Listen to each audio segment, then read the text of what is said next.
இன்றைக்கி மாசி நெத்திலி செய்யலாம்.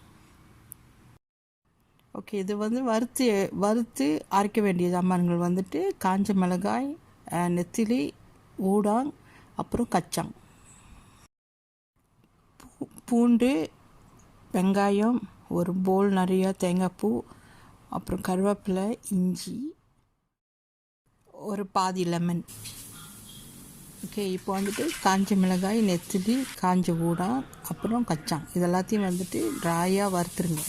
அப்புறம் நீங்கள் வந்துட்டு மிக்சியில் வந்துட்டு ட்ராயாக தான் அரைக்கணும்.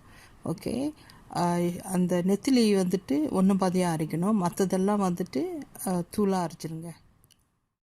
ஓகே, எண்ணெய் கொஞ்சம் தாராளமாக ஊற்றிருங்க. பூண்டு, இஞ்சி வதக்கிடுங்க.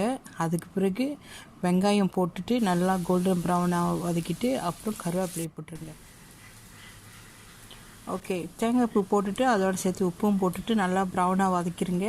அதுக்கு பிறகு அரைச்ச காஞ்ச மிளகாய், நெத்திலி இதெல்லாத்தையும் போட்டுட்டு அப்புறம் கச்சா அரைச்சிங்களே அதையும் போட்டுட்டு நல்லா வதக்கணும். ஓகே, நீங்கள் ஒரு ஐட்டம் போடுறப்ப நல்லா வதக்கணும். ஓகே,